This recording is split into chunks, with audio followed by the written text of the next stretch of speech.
Hello friends, welcome to my channel Sushant Chess Wise. Today we are going to look at the next topic, that is the important theoretical endgame positions. So these are positions based on pawn endgames, but here we are going to see special characteristics of the minor pieces. So today I have taken bishop and pawn versus king. So generally what happens, whenever there is a piece extra, we win the game very easily. Okay, so let us see. This is the rule. Let us see and have a look at some exceptions. The game of chess becomes more difficult because the ratio of rule is to exception is very high for the exceptions. What happens? There are so many rules, but the number of exceptions are also great many. Okay, so now let's see this position. See, generally the problem is there always with the rook's pawn, because in all cases what we see, when there is a rook pawn, there is only one side to it and the other side of the board doesn't exist. So the stalemate possibility for the defending king becomes a very important defensive factor. So let us look at this position. See, the rook's pawn color, winning square color is very important. The bishop should be on the color of the rook's pawn. So when we have rook pawn and we are trading the pawns or trading the bishops, we should have this in mind. So this position is winning for white. Very simple. King moves ahead, black will go to b8 and 8. Normally in a rook pawn he will try to use this. King further goes ahead, king will remain on 8. Now white pushes the pawn. White is using simple technique. First he took the king ahead and now he is using the pawn. And after the move king 8, now the bishop is very handy because it is controlling the winning square. So after kb8, here a7 check, king c8 and the pawn becomes queen. Sometimes it happens other way around. The king is on b8 already like this, and then we go a7 check. If king moves to 8, then bf3 checkmate. So this was about the simple case, we would say.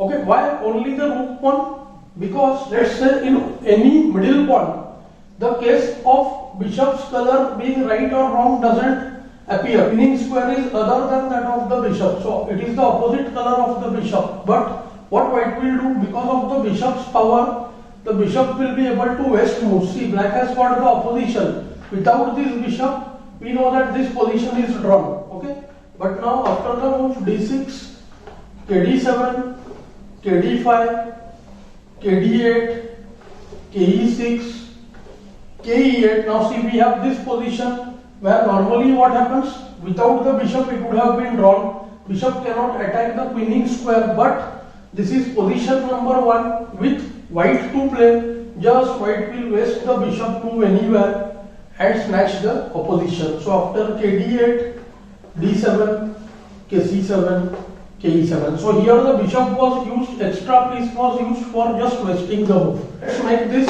on other side now. Okay, now what will happen here? We see that the bishop is of the wrong corner. So this is called the wrong corner. The bishop is not able to attack the h8 square because the bishop is of white color. And what has happened here? This position will not be winning now, because let's see, king g6, king h8, and now if we play bishop c4 to control the square, then it becomes stalemate. So the pawn will move. Okay, again king g8, and now again if we play bishop c4 check, king will not go to f8, but the king will go to h8. And again if the bishop moves away, I have got g8, and if I play h7, it's a stalemate.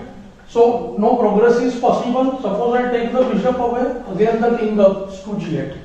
So no progress is possible. So now h7 check, king goes to h8. Now because of the inability to attack the winning square, the position cannot be won.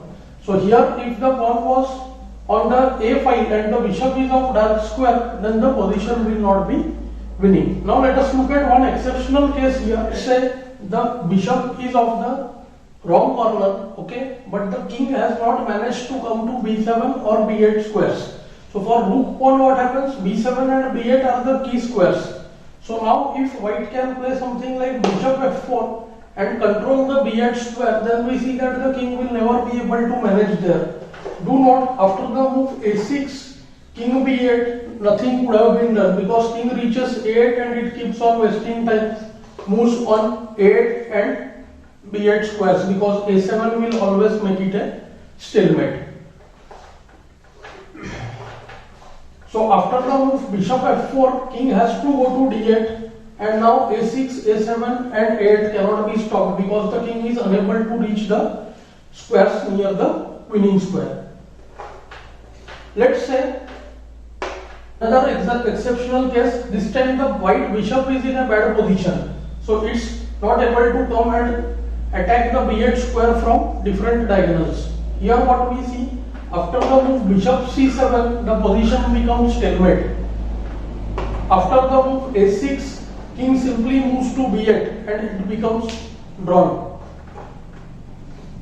So here also white is winning. He has to find the simple technique.